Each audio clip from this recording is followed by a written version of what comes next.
Muito boa tarde a todos. Vamos dar início à nossa reunião. Temos por ordem do dia a pergunta e a resposta sobre as e assuntos sociais com a presença do chefe executivo.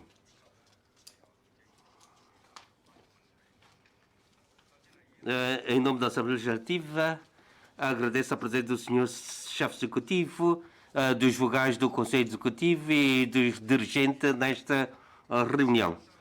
De acordo com a deliberação 5/2018 da mesa, os senhores deputados, de acordo com a ordem de inscrição, só vão poder apresentar uma pergunta e não pode exceder 5 minutos. E a sessão vai prolongar-se até concluir todas as questões apresentadas pelos senhores deputados. A reunião decorre das 3 às 6. E o chefe executivo prometeu pedir para informar os senhores deputados que a reunião só vai terminar. Vai terminar depois de responder a todas as perguntas dos senhores deputados. Eu vou fazer um intervalo às 5h30. Deputado Huynh-San, senhor chefe executivo, senhor presidente, boa tarde. O governo lançou recentemente o Plano de Garantia de Emprego, Estabilização da Economia e Asseguramento da Qualidade de Vida da População 2021, em que inclui a atribuição antecipada da comparticipação pecuniária, a redução de impostos e encargos e o aumento das técnicas profissionais. Trata-se de um plano plano de benefícios do consumo por meios eletrónicos que atribui um montante inicial de 5.000 patacas e um montante de 3.000 patacas para desconto imediato. Esse novo plano integra o benefício de desconto nas despesas do cartão de consumo. E este benefício de desconto imediato no cartão de consumo visa atenuar a pressão da vida da população através de medidas de maior facilidade. Senhor chefe executivo, considera o lançamento do plano de medidas de consumo irá aumentar ainda mais a inflação? Como vai estabilizar os preços dos produtos? Vai promover o lançamento em conjunto de reduções de preços entre as plataformas eletrónicas e os comerciantes para beneficiar mais a população e potenciar os efeitos desse plano? Os comerciantes infratores serão punidos? O governo dispõe de medidas específicas para as PMEs, os trabalhadores do setor do turismo e dos profissionais liberais. A economia ainda não recuperou totalmente e o número de visitantes chegou aos 10.000 durante os feriados de Páscoa e de Qingming e muitas pessoas ainda estão em férias sem vencimento. E o governo dispõe de medidas específicas para as PMEs e dispõe de benefícios de consumo. O início desse plano de benefícios foi adiado para junho, mas a semana dourada de 1 de maio está próxima. Vai considerar oferecer benefícios a visitantes nas despesas, por forma a revitalizar a economia? A chefe executiva, faça a favor de responder. Sim. Obrigado, Sr. Presidente. Agradeço as perguntas do deputado Huynh-San. Quanto ao cartão de consumo, o seu secretário Levalon, já ontem, na conferência de imprensa, anunciou os pormenores em relação a este plano e, se todos concordarem, então, o Governo vai realizar sessões de esclarecimento juntos das diversas associações e também vai anunciar os pormenores para a ativação deste plano. E quanto à inflação ou à estabilização dos preços, os serviços públicos da administração vão então acompanhar a situação. De acordo com o ano passado, nós então atribuímos 8.000 patacas de subsídio e que o IPC se registrou uma inflação na ordem de 0,8%. E, naturalmente, acreditamos nas nossas empresas, que são todos leais, só que os nossos serviços também vão fiscalizar, bem como toda a população. De fato, contamos com o apoio da população para fiscalizar as situações irregulares dos preços. E quanto à promoção do turismo, Já no ano passado começamos com várias promoções, como subsidiar os bilhetes de avião, etc. E na zona sul da Ásia, nós também temos então planos para o efeito, só que estamos agora neste momento a planear os respectivos projetos a serem promovidos no interior da China. E vamos então trabalhar em conjunto com as diversas plataformas de pagamento eletrônico, por forma a proporcionar mais benefícios sociais. E quanto à taxa de alavancagem, já atingiu 21,82%. E que isto demonstra que houve um aumento de consumo em Macau. E que temos ainda continuar a estudar. E quanto às medidas para apoiar as famílias vulneráveis ou para as outras famílias, vamos responder daqui a nada. Deputada Wong Kee-Cheng, boa tarde, senhor chefe executivo. Com a habitação é possível obter bem-estar. A aquisição de habitação continua a ser uma das maiores preocupações dos residentes. Desde que o chefe executivo deu uma resposta detalhada sobre a minha ideia de criar condições favoráveis para o acesso à habitação na sessão de perguntas e respostas, a sociedade deu grande atenção à determinação do chefe executivo em resolver as necessidades de habitações e também aos idosos que vivem em prédios antigos. Agora, a consulta pública da habitação para a classe de sanduíche já está concluída e as residências para idosos estão em construção. A sociedade tem grandes expectativas em relação a estas duas políticas de habitação. E os residentes, em especial os idosos, preocupam em conseguirem comprar uma fração ou aí viver. Senhor chefe executivo, quando é que vão ser definidos os requisitos concretos para a candidatura à habitação para a classe sanduíche e à residência para os idosos, para que os residentes que desejam comprar ou candidatar-se a um alojamento possam preparar-se atempadamente? Tendo em conta os 5 tipos de habitação lançados pelo chefe executivo, o governo deve avaliar a oferta e a procura de diferentes tipos de habitação para que as camadas possam ter uma habitação. Vai fazê-lo? E ontem o governo divulgou um plano de benefícios do consumo e onde acolheu isto tem contribuído à convicção do governo para desenvolver o plano de garantia de emprego e ouvir também as opiniões do público, por forma a desenvolver o desenvolvimento de Macau e assegurar o bem-estar da população. Faça favor, Sr. Chefe Executivo. Obrigado, Sr. Presidente. Obrigado, Sr. Deputado Wong Kee-Cheng, que no ano passado foi apresentar um relatório sobre a SLAC para 2021. No ano passado já temos um rumo de orientação para os diversos objetivos a serem atingidos.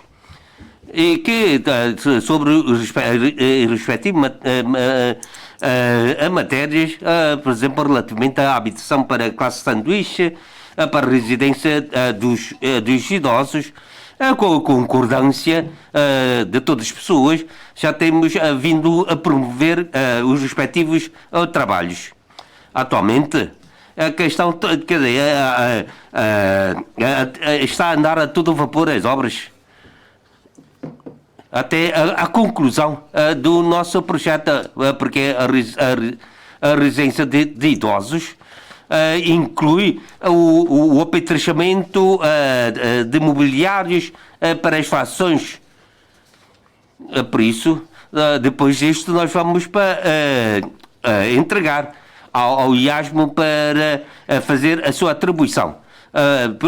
O lar de idosos, ou residência dos idosos, trata-se de um modelo de arrendamento. Por isso, a atribuição é feita segundo cada um diploma equiparado a regulamento administrativo. No diálogo com o secretário Raimundo Rosário, temos na conversa, vamos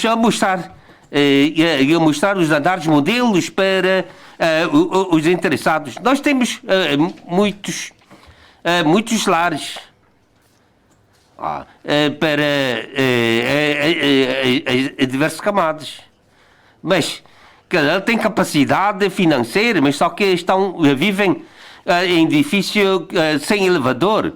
É por isso que nós temos organizado esse programa para facultar frações autónomas para esses idosos, especialmente para os idosos que vivem no quarto ou no quinto piso.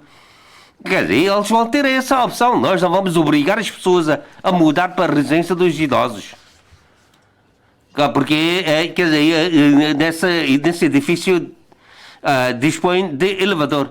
Quer dizer, trata-se de um projeto piloto, quer dizer, para os idosos. É por isso que nós lançamos esse plano.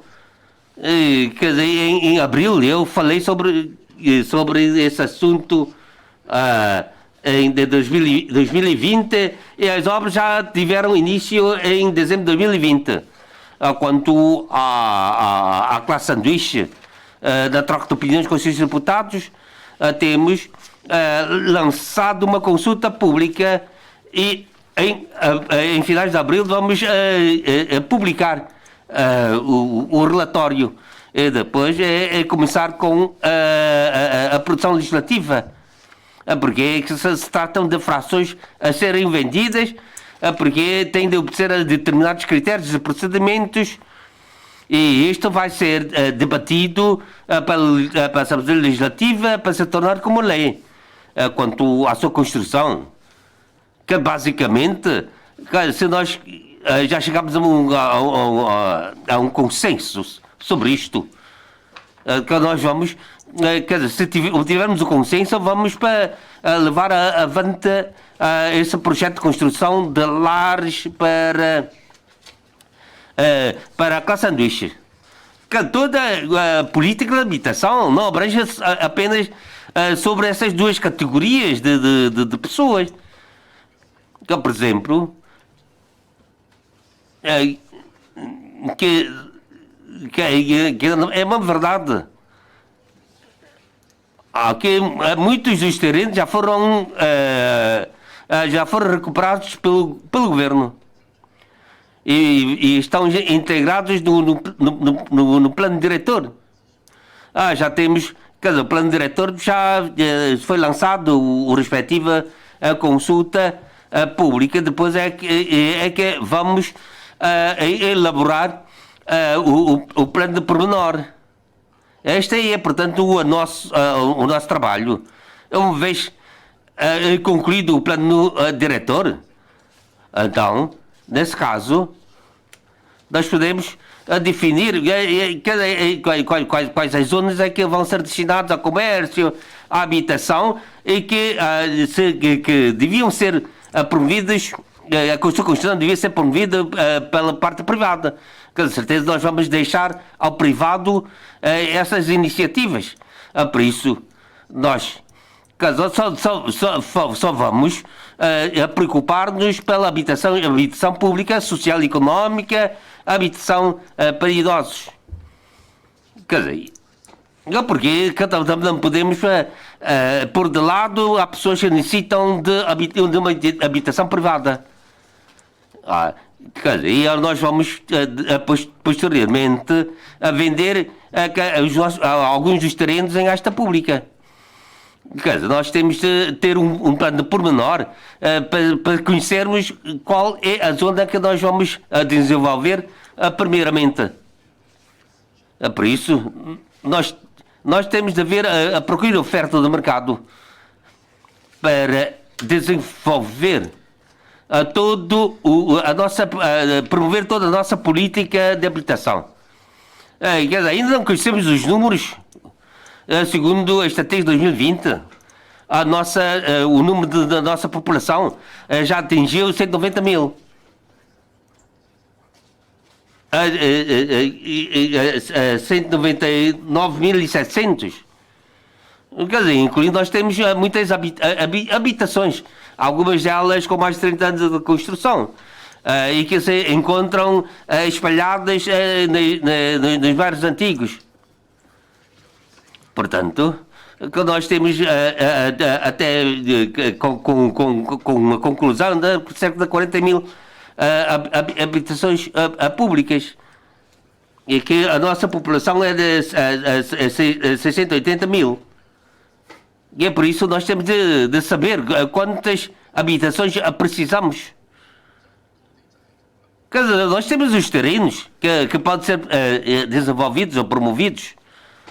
Por exemplo, em 4 de novembro, em 14 de novembro, quer dizer, o secretário Raimundo vai explicar que temos já projetado porque é que nós deixamos ainda de resto 4 mil. Por exemplo, T2, 85%, algumas T1 e outras T3.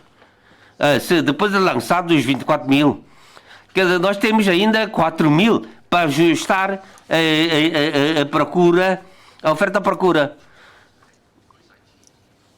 Se todos temos todos que sob a forma de T2, talvez não consegue satisfazer toda a necessidade da sociedade.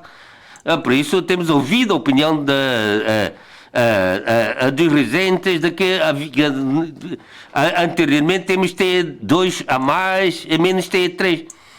É por isso que nós temos reservado 4 mil, no sentido de avaliar posteriormente a situação, se era ou não necessária a construção de mais frações T3. E muito brevemente vamos lançar um concurso público no segundo semestre do corrente ano. Nós vamos lançar a abertura do concurso para a candidatura de 4 mil fações da zona A. Porque isso não há. Quer dizer, é para servir de habitação como habitação própria. E posteriormente tem de vender 90 para o governo. Temos de fazer os devidos cálculos. De certeza que nós vamos abrir a candidatura a essas frações no corrente ano. No próximo ano vamos ter 5 mil. Quer dizer, vai haver uma oferta ininterrupta ao longo dos vários anos. E também já expliquei sobre os 4 mil, a situação dos 4 mil. Que o governo presta muita atenção à situação, porque nós temos comprometido. E é uma tarefa que temos, é uma missão que temos de cumprir. Obrigado pela questão. Deputado Choi Sai-Peng. Obrigado, Sr. Presidente, Sr. Chefe Executivo.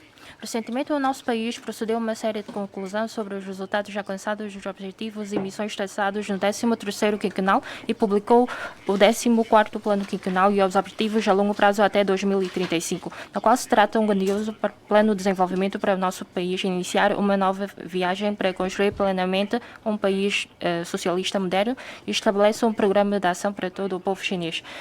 Neste plano quinquenal, o país também define claramente os objetivos, as tarefas e os rumos de desenvolvimento de Macau, o apoio ao enriquecimento do seu conteúdo como Centro Mundial de Turismo e Lazer, construção conjunta de Hanjin através da cooperação Guangdong-Macau, o alargamento do seu papel como plataforma de serviços para a cooperação económica e comercial entre a China e os países de língua portuguesa, a criação de uma base de intercâmbio com a cultura chinesa, apoio na investigação e no desenvolvimento da medicina tradicional chinesa, desenvolvimento do sistema financeiro como características próprias e também indústrias de alta tecnologia de convenções e exposições. O primeiro plano quinquenal da AEM já foi concluído no final do ano passado. O Sr. Chefe Executivo, quando a articulação com o 14º Plano Quinquenal do país, no sentido de promover um novo plano de desenvolvimento, implementando um novo conceito de desenvolvimento e formando uma conjuntura de desenvolvimento, quais são as dificuldades e problemas em que o Governo se deparou durante a preparação do segundo Plano Quinquenal? Quando é que vai ser divulgado este segundo plano com vista à recolha de opiniões dos cidadãos? Obrigado. Tem a palavra o Sr. Chefe Executivo. Obrigado, Sr. Presidente. Agradeço a questão do deputado Choi Sai-Peng sobre o 14º Plano Quinquenal do país. Em março passado foi aprovado na APN e também o país sugeriu então o rumo de desenvolvimento.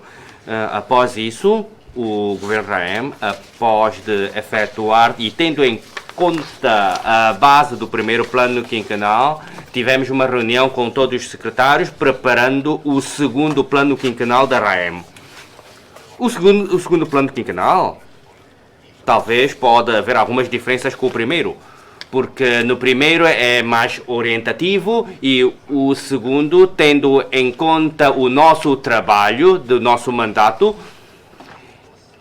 isto é, nos próximos 4 anos, mais um ano, quais os trabalhos que temos que finalizar.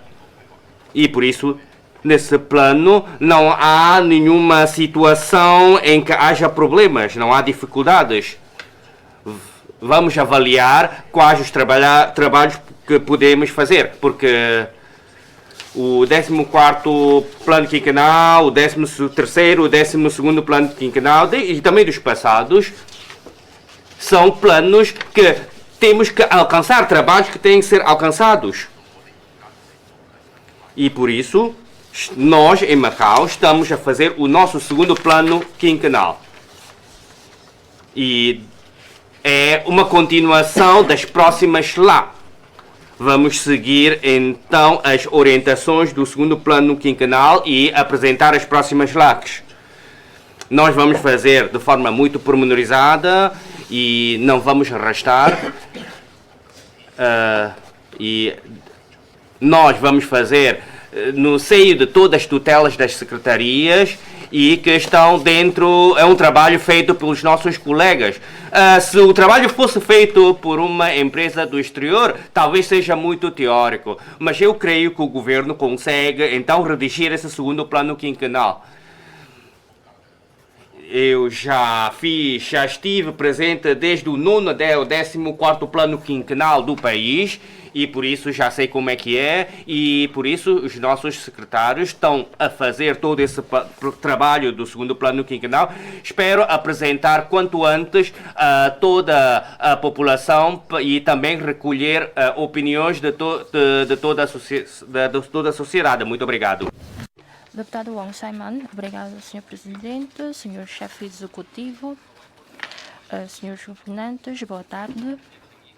A epidemia já dura há mais de um ano e as multis, micro, pequenas e médias empresas estão a soro, nomeadamente os lojistas das zonas turísticas e as empresas relacionadas com os setores do jogo e do turismo.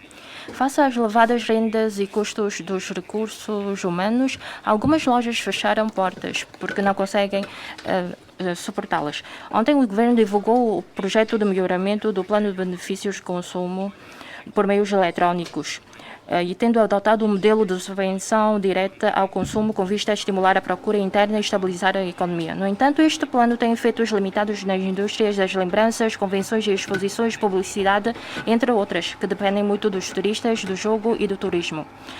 A sociedade espera que o governo apoie mais as microempresas. Senhor Chefe Executivo, atendendo à lenta recuperação dos setores do turismo e do jogo que estão a soro, o governo dispõe de alguma política ou medida de apoio mais precisa para assegurar a sobrevivência das referidas empresas? Numa perspectiva de longo prazo, os turistas são a chave para a verdadeira recuperação dos diversos setores. De que estratégias e medidas dispõe o governo para atrair mais turistas na Semana Dourada ou até no segundo semestre deste ano? De que medidas dispõe o governo para reforçar estas matérias para atrair isso? Obrigado. Obrigado, Sr. Presidente, pela questão do deputado Wong Sai-man. Vou responder primeiro à sua questão sobre a captação de turistas. Sim, é um trabalho que nós vamos fazer no futuro e nas ações promocionais que nós temos vindo a desenvolver, nomeadamente em Hangzhou e também no sudeste do nosso país e também outras regiões do nosso país. Também vamos levar a cabo essas ações promocionais para atrair mais turistas para virem a Macau através de regalias, benefícios, compra bilhetes de avião, depois no alojamento e outros benefícios. Isso é um trabalho que nós vamos realizar de certeza e o impacto que nós estamos a sofrer neste momento por causa da pandemia no setor turismo não é uma prerrogativa de Macau que nós estamos agora, neste momento, a sofrer, não é? todos os lados também têm vindo a ser afetados por essa pandemia e a necessidade de fazer o teste de ácido nucleico, e o que é um obstáculo, muitas vezes, à mobilidade de visitantes. Temos que considerar formas para aliviar as restrições. Estamos, neste momento, a negociar com as autoridades de Guangdong para ver se podemos realizar algumas medidas experimentais para facilitar a mobilidade neste momento. Neste momento, temos 110 mil pessoas que já vacinaram e, portanto, 60 mil já receberam a primeira vacina, primeira toma, 20 mil segunda toma. E se nós podemos promover uma reciprocidade em termos de reconhecimento do teste do ácido nucleico e de vacinação, isto vai contribuir favoravelmente para a mobilidade de turistas, de visitantes. Mas, como nós sabemos, depois da primeira toma, temos que esperar por alguns meses para a segunda toma da vacina. E isso pode levar algum tempo para nós podermos concretizar toda essa medida, para pessoas terem imunidade suficiente contra qualquer infecção de epidemia. E a pessoa, depois de ser vacinada, numa primeira toma, eu próprio, também na altura, fiz um apelo às pessoas para voluntariamente receberem a vacinação, porque é um assunto que tem a ver com o próprio estado físico, a condição física das pessoas. As pessoas têm que decidir por si próprias. É claro que o nosso académico, Chung Nam-san, da Comissão Nacional de Saúde, também tem vindo a apelar nesse sentido. Quanto às medidas para incentivar os setores de lembrança, para as pessoas que vêm comprar esses produtos em Macau, no passado também não tem sido habitual as pessoas do continente ou de outras proveniências comprarem essas lembranças de Macau. Normalmente são pessoas da Hong Kong que vêm comprar essas lembranças. Os visitantes do continente normalmente compram outros artigos em Macau. E, por exemplo, malas, depois carteiras ou outros artigos de luxo, por exemplo. Mas agora, se nós podemos abrir as portas depois para a vinda de pessoas da Hong Kong, que são os principais clientes do setor de prendas de lembrança, então podemos contribuir para a revitalização desse setor em Macau. Assim, temos que ver como é que nós podemos desimpedir a mobilidade entre Macau e Hong Kong, porque neste momento, apesar de haver uma distância de meia hora entre nós e o outro lado da região administrativa especial de Hong Kong, há aqui 14 dias de quarentena de um lado e para o outro lado. Estamos agora 380 dias já com situação zero de infecções e temos que ver como é que nós podemos garantir a segurança e a saúde das pessoas. Este é o nosso objetivo principal. Deputado Ipseu Caio, obrigado, Sr. Presidente, Sr. Chefe Executivo, boa tarde. Nos últimos anos, o peso do setor financeiro na economia de Macau tem vindo a aumentar gradualmente, apresentando-se como uma indústria de elevado valor acrescentado. As linhas gerais de planeamento para o desenvolvimento da Grande Bahia definem expressamente o estudo sobre a criação em Macau de um mercado de títulos em renminbi.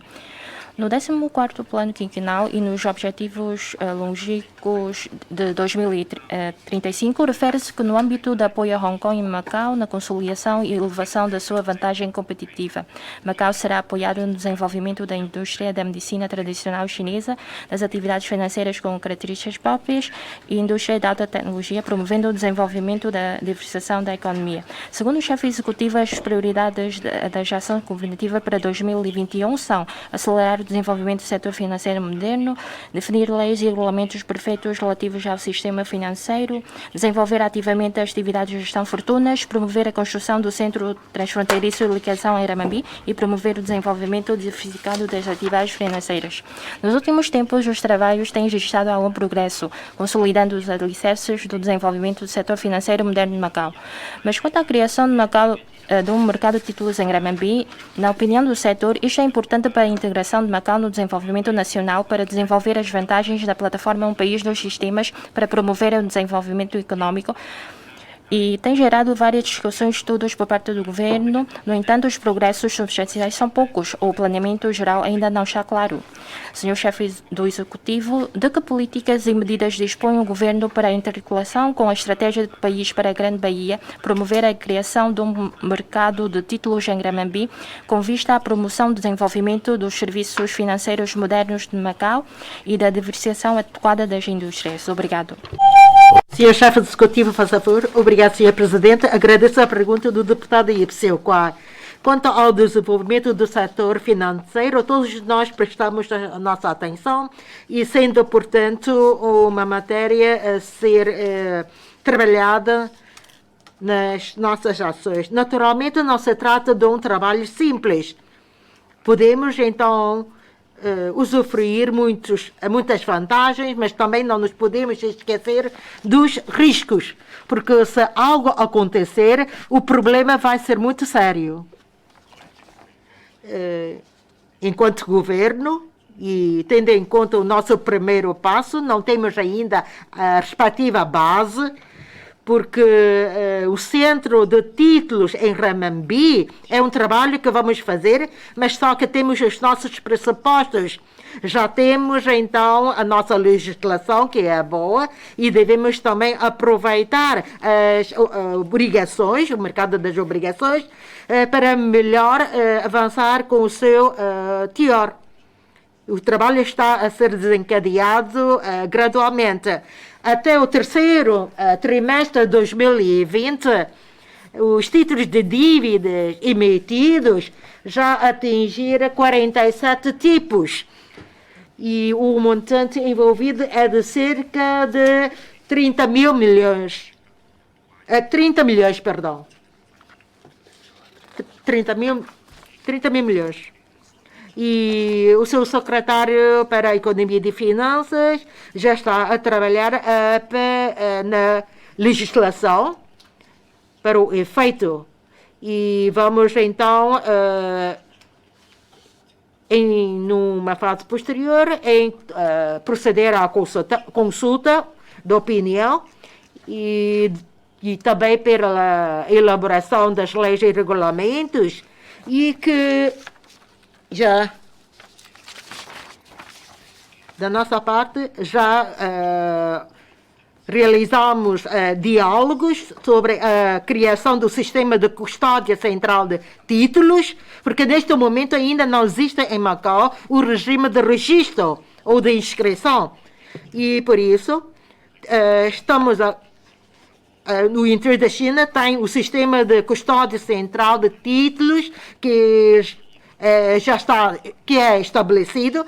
Por conseguinte, temos que então ter em conta para estabelecer uma ligação e também aguardar pela legislação para o setor financeiro nesta matéria, porque nós já temos a lei de arrendamento, a lei temos que fazer também a lei dos fundos, quer obrigações, quer títulos de valores. Temos que então ter um suporte legal para que possa haver um desenvolvimento apropriado em Macau. Estamos agora a trabalhar nesta matéria. Não estou a dizer que não houve nenhum progresso. Estamos a trabalhar. Deputado Leoncinho, obrigado, Sr. Presidente. Sr. Chefe Executivo, boa tarde. A minha questão tem a ver, essencialmente, em salvar os desempregados e assegurar a qualidade de vida da população. Face à continuidade da pandemia no exterior, a economia está em baixa. Há mais de 10 mil desempregados e há recém-graduados no mercado de trabalho. E a escassez dos postos, as pessoas, mesmo baixando exigências, não conseguem emprego.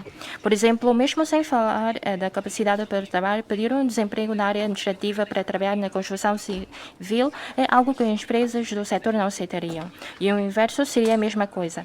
Isto é dificultar a vida destas pessoas. Mesmo que feitem ações de formação, dificilmente conseguem entrar no mercado de trabalho, porque há má colocação profissional que afeta a eficácia da empregabilidade. As atuais medidas de apoio ao desemprego não são adequadas e, a longo prazo, tem rendimentos. Quem não tem rendimentos sofre, portanto, a principal é salvar. Senhor Chefe Executivo, quanto à questão dos desempregados, que tendo em conta os resultados já alcançados, o Governo deve definir políticas e medidas para que os desempregados dos diversos setores profissionais, com vista a criar mais postos de trabalho e espaços para desenvolvimento profissional. Vai fazê-lo? Quando a prioridade na contratação de trabalhadores locais, trata-se de uma política que deve ser concretizada eficazmente, editando exigências concretas no âmbito de obras públicas e servir para prestar ao público, a fim de garantir os interesses dos residentes. Obrigado. Faça favor, Sr. Chefe Executivo. Obrigado, Sr. Presidente. Obrigado, Sr. Deputado Leoncinho. Quer dizer, existe, quer dizer, é um facto que é do nosso conhecimento. Por isso, quanto ao desempregado, nós temos uma garantia para que eles consigam obter alguns apoios. E temos também organizado cursos de formação. Quando não dispomos de dados relativamente aos que estão em situação de layout, qual o seu número. Eu gostaria que nos fizessem chegar essas informações. Porque eu acho que sem essas informações não podemos estudar e analisar a situação. Caso o governo não consegue obter esses dados, porque mesmo, por exemplo, mesmo no Fundo de Segurança Social, que ele ainda continuam ainda inscritos. Há coisas que têm a ver com estrutura, com o fator estrutural. Eu queria aqui, francamente dizer, que nós ainda mantemos, quer dizer, a permissão permissão de saída e não permissão de entrada. Mas agora como é que nós vamos traçar medidas para os mais de 10 mil desempregados? Por exemplo, quanto ao setor de construção civil. Se ele é empregado de escritório, como é que ele vai trabalhar em estaleiro de obra? Temos menos cargos de trabalho de escritório. Mas nós temos o que registra uma grande falta tem a ver com a restauração e com os trabalhadores, com as vidas domésticas. Porque são profissões que pouco interessam aos residentes de Macau. E que temos na área de construção civil quase 20 mil desempregados ou em subemprego. Talvez, quer dizer, que eles têm uma idade média de 55 a 60 anos. No próximo passo, quer dizer, temos muitos porteiros, temos contratado muitos porteiros. Porque o salário também não é assim tão baixo. Mas quem?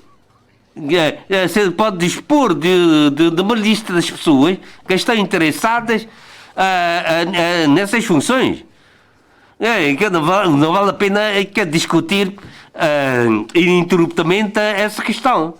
Porque eu já falei com a Associação Geral dos Operados de Macau, que pode... E podemos até determinar que as obras públicas, uma das condições para a adjudicação das obras públicas tem de contratar trabalhadores locais.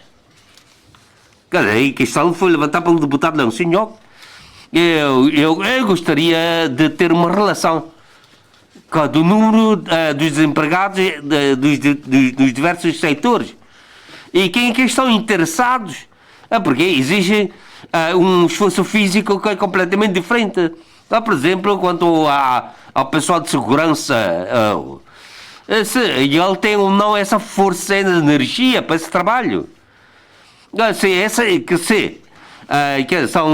São funções que estão adequadas para o presidente Macau. Então, nesse caso, nós vamos despedir esses TNR. Por exemplo, se nós despedirmos os TNR na Constituição Civil, conseguimos ou não concluir as nossas obras.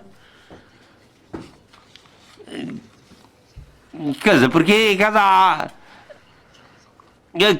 estão ainda em construção, mas não entraram, ainda entrou na fase de acabamento. Quer dizer, por isso, isso tem a ver com as funções dos diversos tipos de operários. Quer dizer, a construção de fundações, do levantamento das estruturas, e não de obras de acabamentos. Obras de acabamentos temos muitos trabalhadores locais, porque a maioria trabalham nesta área. Por exemplo, os vários resorts de hotéis das grandes operadoras do jogo já estão quase concluídas. Eu não sei se há obras que podemos admitir os trabalhadores locais profissionais na área de acabamentos. Porque há uma situação em que há algumas funções em que há menos pessoal.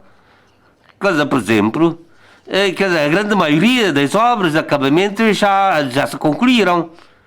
É por isso que esses trabalhadores não conseguem um emprego. Mas algum vamos arranjar trabalho para essas pessoas. Só quando há obras é que há emprego. Talvez eu agradeci que nos fornecesse uma relação. Porque estamos a articular. Eu acho que o secretário tem feito muito trabalho, muito esforço nesse sentido. Quanto à abdicação das obras públicas, porque há uma condição, agora passou a ser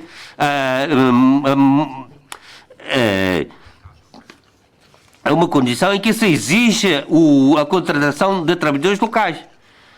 Quer dizer, é uma promessa que os empreiteiros têm de assumir uma vez conseguida a adjudicação. Quanto aos desempregados, estamos a garantir a estabilidade. Que nós temos uma rede de segurança que nós vamos garantir o emprego a essas pessoas. Mas só que há algumas funções que são dificilmente de encontrar o emprego. Deputado Lei Chanyu, obrigado, Sr. Presidente, Sr. Chefe Executivo. A epidemia expôs mais uma vez, e não só, os problemas e os riscos existentes na estrutura econômica de Macau, mas também a inadaptação da estrutura e da qualidade dos recursos humanos ao desenvolvimento socioeconômico. Em alguns setores existe desfazamento entre a oferta de mão de obra e a procura de emprego, originando o problema do desemprego estrutural. O problema da contradição na estrutura do emprego já existe há muito tempo, mas ao longo dos anos não tem atraído a devida atenção do governo e da sociedade. Sob o impacto contínuo da epidemia, as contradições sobressaíam ainda mais, fato que influencia negativamente a recuperação econômica e harmonia social. Para promover o desenvolvimento da diversificação adequada o governo precisa de recursos humanos de estrutura adequada e de alta qualidade. Então, Sr. Chefe Executivo, de que planos e medidas concretas de formação de recursos humanos dispõe o governo em prol da promoção do desenvolvimento diversificado e adequado da economia de Macau e da concretização de um emprego de melhor qualidade? Obrigado. Sr. Chefe Executivo, por favor. Obrigado, Sr. Presidente. Agradeço a questão do deputado Lei Chanyu. Os recursos humanos, há pouco o deputado Lanzinho falou sobre os recursos humanos de mão de obra. Agora, o senhor deputado está a falar dos recursos, da formação de recursos humanos de forma científica. Temos um mecanismo de importação de talentos e nós, sim, temos que fazer alguma reforma. A nossa comissão de recursos humanos fez um estudo falando sobre essa estrutura e vamos entregar todos esses dados para os respectivos dessa comissão para discutir, nomeadamente criar uma forma de importação de recursos humanos muito parecido com as regiões vizinhas. E a respectiva comissão já está a discutir sobre este tema e tendo em conta a estrutura, quais os problemas, então fazer uma lista dos recursos humanos que nós temos em falta e depois vamos ver como é que vamos fazer, porque o que foi dito é uns recursos humanos sobre um setor, mas não em termos práticos. Esses são recursos humanos de alta qualidade. Estamos a esforçar com vista a que a Comissão de Desenvolvimento de Recursos Humanos, com o seu devido esforço, possa então fazer um estudo e uma consulta pública sobre a estrutura de recursos humanos que necessitamos. E isso também tem que ser legislado. Em termos de recursos humanos, nós esperemos que, tendo em conta o nosso setor da saúde, de financeiro e cultural, cada um deve ter certos talentos importados para iniciar os nossos trabalhos.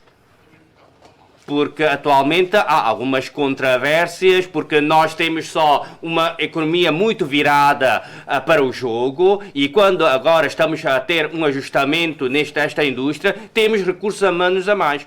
Mas esses recursos humanos são práticos. Esses recursos humanos não podem ir para liderar um setor novo. E nós estamos a trabalhar afincadamente para melhorar esse trabalho, porque nós também estamos a adquirir experiências das regiões vizinhas, como captar esses talentos, e se nós não captarmos esses talentos, essas pessoas não vêm para Macau. Nós, claro que nós temos as nossas condições para atrair essas pessoas, mas vamos ter que ter mais. E por isso, através da Comissão de Desenvolvimento de Recursos Humanos e também da Secretária para Assuntos Sociais e Cultura, vamos então estudar em criar um mecanismo e recolher mais informações para fazer todo esse trabalho. Se nós não termos um setor, não podemos então liderar os trabalhos. Por que é que temos que ter um mercado de obrigações? Ou de títulos, porque nós vamos ter que ter auditores, contabilistas e esperemos que os nossos jovens possam desenvolver também nessa área. E tendo em conta as experiências de Singapura também, de fato Singapura tem muita experiência e por isso a Singapura tem de fato uma cadeia muito completa.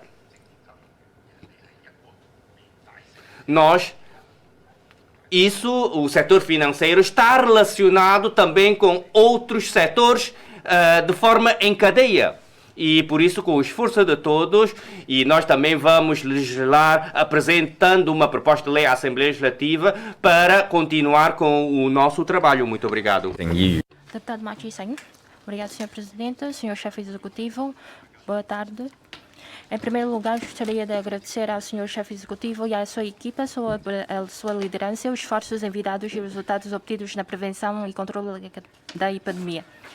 Os 19º Jogos Asiáticos vão ter lugar em Hangzhou entre 10 e 25 de setembro de 2022. São a maior meta para os atletas locais, pois é a oportunidade de poderem participar numa competição desportiva do nível mais elevado.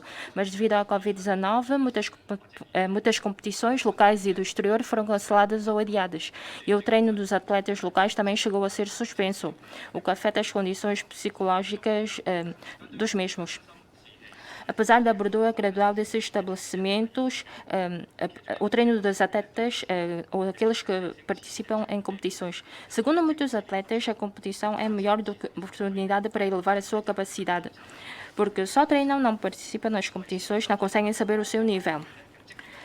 E algumas associações tomaram a iniciativa de organizar competições para estimular o moral. Senhor chefe executivo, as associações desportivas, treinadores e atletas são um alicerce importante para o desenvolvimento do setor desportivo local. Então, como é que o governo vai ajudar a ultrapassar esse período difícil? Como é que vai ajudar os atletas sem experiência para elevar o moral e manter o estado competitivo e preparar-se para as futuras competições desportivas? Obrigado. Tem a palavra o senhor chefe executivo. Obrigado, senhor deputado Matisen, pela sua questão. De fato, há uma necessidade para os atletas participarem em competições para promoverem o seu nível técnico e competitivo. É que só o treinamento não é suficiente, porque os atletas não sabem a que nível é que chegaram quanto à sua técnica. A 14ª edição dos Jogos Nacionais vão ter lugar muito em breve. E a nossa delegação de Macau também vai estar presente e espero que todas as associações desportivas locais possam organizar mais iniciativas de competição para a promoção do nível dos atletas em preparação para esses Jogos Nacionais. Em termos da região da Grande Bahia, nós temos 9 cidades que poderão cooperar conosco para a realização dessas iniciativas também. Mas agora estamos a viver uma situação de epidemia e mesmo assim também podemos pensar em levar a efeito iniciativas para promover o intercâmbio desportivo. E também acho que as instituições públicas e privadas devem empenhar-se nesse sentido, assim para que os nossos atletas possam preparar-se melhor para os próximos Jogos Nacionais do nosso país. Temos já um centro de formação e estágio de atletas já concluído em Macau. E ainda me lembro da Seleção Nacional de Tênis de Mesa, também fez um estágio em Macau, nesse centro de formação e estágio de atletas. E a Seleção Nacional de Tênis de Mesa também praticou durante muito tempo em Macau.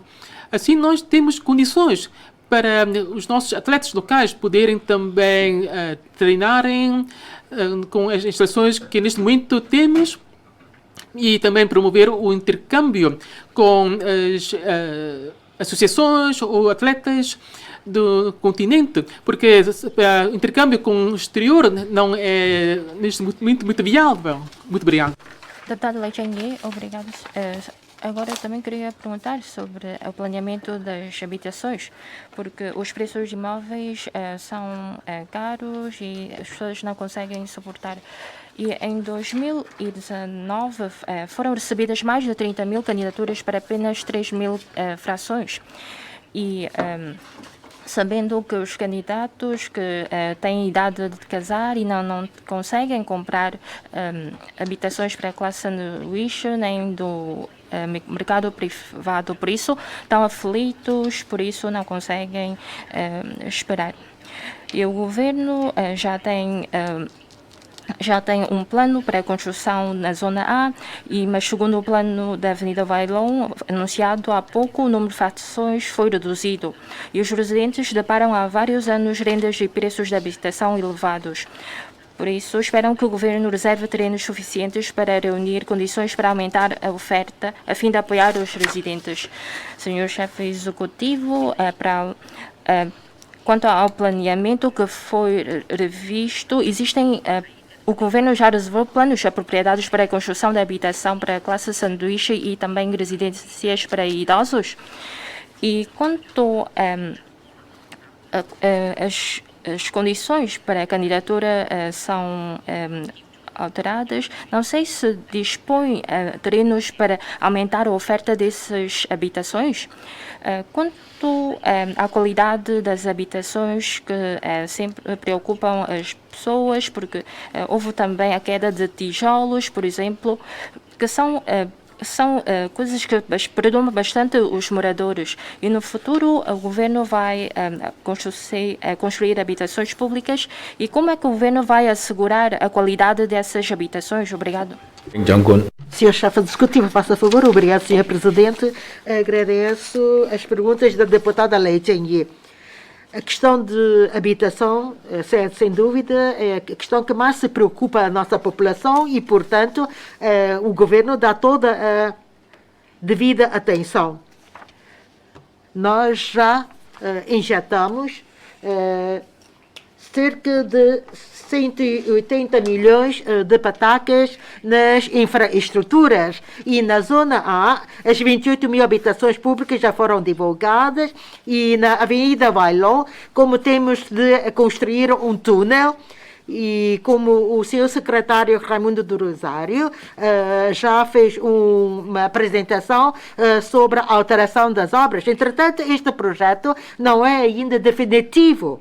Se da nossa parte entenderem que pode ser com esta densidade, da nossa parte também podemos aceitar. Mas só que as casas vão ser vividas por muitos anos.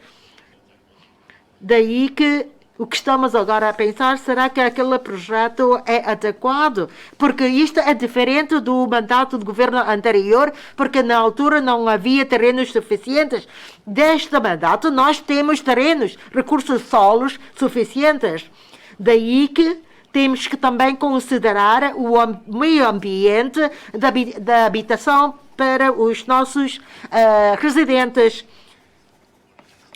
Porque, tal como já referi, aquelas 4 frações vão também ser construídas, provavelmente não naquele local. E isto é para que os nossos residentes possam ter um ambiente mais confortável. Como é de vosso conhecimento, todos esperam ter as suas frações viradas para o sul ou este. E, por isso, quando os solos nos permitem, então vamos melhorar as nossas condições. Não é porque nós não queremos agora avançar com o projeto da Avenida Vailon, reduzindo as habitações públicas. Não é esta não é a nossa intenção. Mas agora, quantas habitações públicas que nós necessitamos neste momento, não sabemos ainda. Há pouco referiu sobre as 37 mil habitações.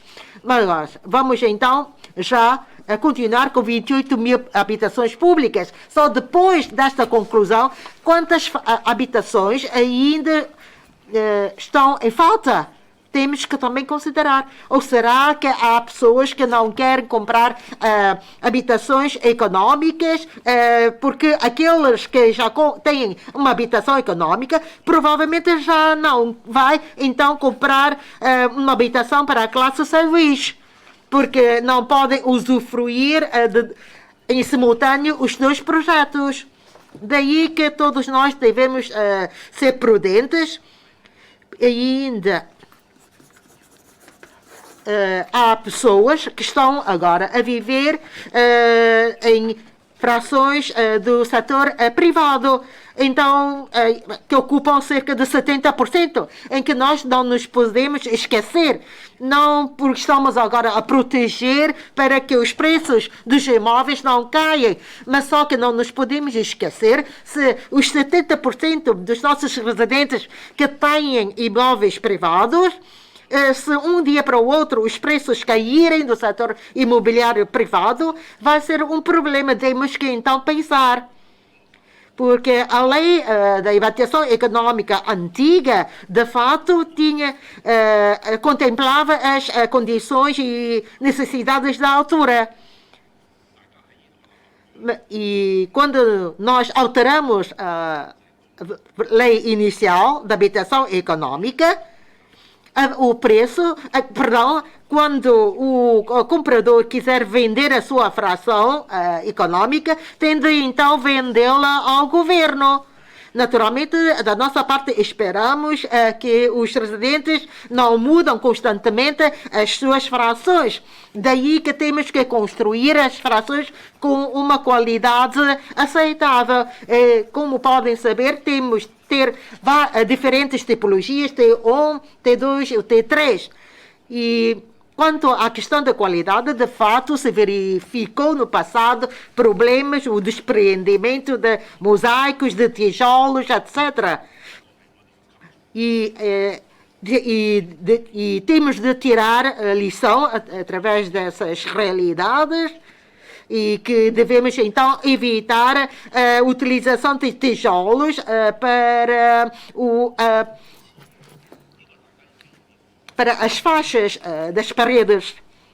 E quais são os mosaicos ou que material de construção devemos então aplicar para essas obras? E temos também frações de modelo de T1, T2 e T3, e os senhores podem ver na altura quais são os materiais que vamos utilizar. E na altura poderão, então, os senhores manifestar as vossas opiniões, e porque ainda temos tempo para alterar ou ajustar os materiais. Agora, já podemos, então, estudar e escolher os materiais que devem ser utilizados para que não volte a repetir-se o que aconteceu no passado. As novas habitações públicas vão ser, então, construídas desta forma. Dê-nos algum tempo, porque aí sei que, na altura, aquelas frações foram construídas num curto espaço de tempo e que também, na altura, estava eu neste hemiciclo e que o secretário lá da altura também foi sempre questionado pelos senhores deputados na construção dessas habitações públicas. Sabemos que com o tempo podemos ter as coisas melhor feitas, mas entretanto, depois de ver essas frações de modelo, podem então os senhores pronunciar-se. Podemos então mudar os materiais para que não haja mais despreendimento de reboco ou de tijolos. Estamos sempre a ouvir as opiniões da população, alterando, porque há coisas que têm de ser alteradas quando não corre bem ou que não for o que for mal, temos de alterar. Provavelmente entendemos que esta solução adotada hoje é correta, isto não significa que também se aplica para o futuro. Daí que vamos então aprendendo e corrigindo. E só que podemos permitir que os senhores possam aceder às nossas frações construídas ou os respectivos modelos para saberem dos materiais a serem utilizados. E, por exemplo, as janelas, qual é o material das janelas, para que são as janelas que não caem facilmente. E inclusivamente a questão da infiltração da água, porque isto tem a ver com os esgotos ou canalizações que estão dentro das paredes. Então, no futuro, temos que utilizar uma montagem dessas canalizações fora das paredes. E agradeço, de fato, muito os nossos trabalhadores da ZOP e também da GDI, porque são trabalhos que nós não podemos ver porque não são notórios, mas de fato esses trabalhadores esforçaram-se imenso e no futuro poderão então saber dos seus contributos. O senhor secretário Raimundo Rosário já emitiu várias instruções e que essas instruções que são então emitidas aos construtores e prateiros e mediante assim é que conseguem os construtores construir boas frações. E também precisamos de ter plantas tridimensionais para saber, então, no futuro, quando houver infiltrações, já sabemos onde é que, qual é o raiz da infiltração. Hoje em dia já temos sempre instruções para as nossas obras. São trabalhos de pormenor até a escolha, quer de um tijolo, de um mosaico. Da nossa parte, escolhemos com todo o cuidado para evitar a adopção de matérias que prejudicam a nossa saúde. Provavelmente as pessoas veem que é meramente um tijolo, um mosaico, mas entretanto é capaz que contém algo, um elemento químico prejudicial à saúde, nomeadamente à saúde das crianças. Isto não é, quer dizer, a nossa intenção é, quando oferecemos uma fração, proporcionamos uma fração ao residente, a fração tem de ser construída da melhor forma e com qualidade. São trabalhos que estamos a fazer dia e noite e que, se calhar, é de desconhecimento dos senhores. Eu e também o secretário Raimundo Rosário, de fato, estamos a trabalhar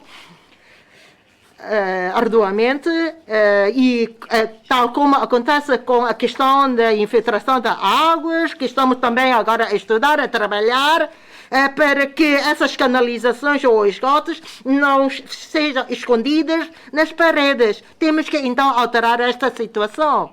Eu espero que os senhores nos possam dar algum tempo, nós vamos trabalhar para que as coisas melhorem.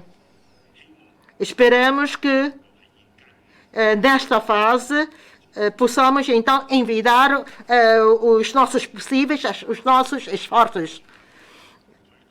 E por que é que estamos agora a construir tantas frações? Precisamente para o efeito. Bem, quanto à habitação social, creio que já temos um número de frações suficiente. E que para a habitação social tem o seu patamar definido. Não é qualquer pessoa, qualquer residente que pode candidatar-se a uma fração social.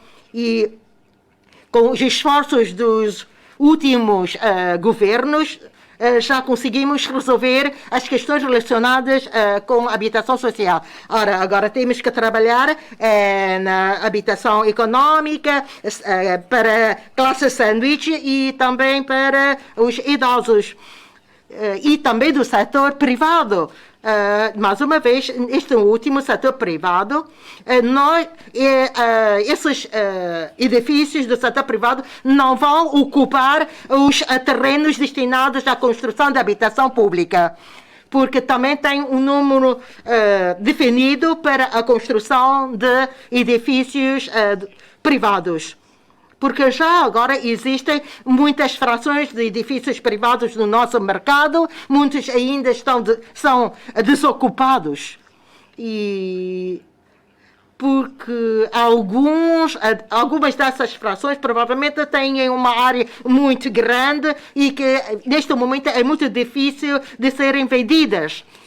Daí que na construção de edifícios privados, também temos que considerar, porque se todos estes edifícios forem de nível luxo, então provavelmente não condizem com as necessidades de Macau. Por isso, o governo vai dar toda a atenção e muito se preocupa com a construção das habitações. Naturalmente, agora o maior problema não deixa de ser do combate à epidemia. mas também damos muita atenção à questão da habitação, tal como já lançamos o projeto de residência para idosos. E daí que conseguimos, então, já iniciar com a construção na Zona A da residência para idosos. Como podem ver que os trabalhadores da área de obras públicas estão todos empenhados, dedicados, porque alterar tantas coisas num curto espaço de tempo não é nada fácil. E porque nós sabemos com que problemas estamos a deparar. Por isso, a questão colocada pela deputada, que tem a ver com a habitação, estamos a trabalhar seriamente e que não vamos atrasar nos trabalhos. Vamos envidar todos os nossos esforços para resolver a questão da habitação. E quanto à habitação para idosos, até a data não tenho ainda um número sobre os potenciais candidatos para esta habitação. Eu sei que neste momento há 750 idosos que vivem sozinhos e que contam com apoio nas refeições. Eu sei. Lá, quanto aos lares para idosos, temos outros projetos. Mas agora, os idosos que estão em edifícios com elevadores não vão ser, pelo menos nesta fase, incluídos neste primeiro projeto de residência para idosos. Nós esperamos que esses idosos vivam consigo os seus familiares, mas se forem idosos sozinhos, que vivem sozinhos, que não conseguem deslocar-se da sua fração para, por exemplo, uma consulta médica, dependendo da ajuda de terceiros, então tudo bem, vamos ajudá-los, mas agora na Zona A também temos lares de idosos e já estamos agora a desenhar a respectiva planta para a respectiva construção com camas para os idosos. Quer dizer que essas duas partes, espero que não misture, porque nós não sabemos do número preciso. Já no ano passado atingiu 12%, quer dizer que 12% da nossa população é idosos. Mas agora, se todos os que estão a viver em lares de idosos passam a viver em residências para idosos, não é uma solução realista. E já no ano passado referi que vamos seguir o tal caminho e o meu caminho não mudou. Esperamos que esses idosos que estão a viver em edifícios sem elevadores e que não conseguem deslocar-se com dificuldade de mobilidade, daí que vamos então dar uma prioridade a esses idosos para acederem à respectiva residência. E que nesta residência inclui também equipamentos próprios que facilitam a vida desses idosos moradores. E vamos então contar com o trabalho do IAS. Obrigado. Deputado Lamanoy, obrigado, Sr. Presidente, Sr. Chefe Executivo, boa tarde. Com a epidemia controlada, quer no interior da China, quer em Macau, o intercâmbio e a cooperação entre os dois locais voltaram gradualmente à normalidade. Nas circunstâncias de normalização de prevenção da epidemia, os visitantes já aumentaram gradualmente, o que tem impacto positivo na economia de Macau. A eventual readmissão online dos pedidos de visto para Macau será benéfica para estimular a economia de Macau. Sr. Chefe Executivo, no tocante a estas políticas e medidas a este respeito, de que plano se dispõe? Por outro lado, Hanqing é uma parte importante para o desenvolvimento e diversificação adequada da economia de Macau. E há pouco o governo pediu ao governo central a construção da zona de consolidação da cooperação Guangdong-Macau em Hanqing. E o governo pediu ao governo central a construção de uma zona de consolidação. Senhor Chefe Executivo, qual é o ponto de situação desse plano? Há alguns conteúdos que possam tornar públicos? Os residentes de Macau devem ficar preparados para se articular com o respectivo desenvolvimento e acelerar o devido ritmo. O que é que os mesmos devem fazer? De que medidas complementares dispõe o Governo? Obrigado.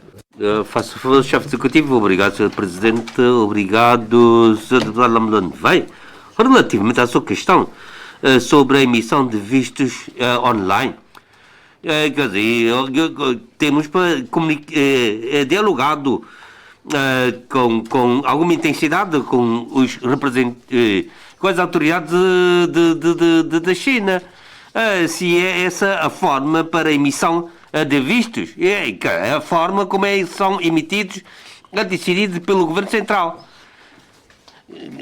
Quer dizer, a RAEM tem comunicado com o Governo Central, especialmente no que respeita ao setor do turismo.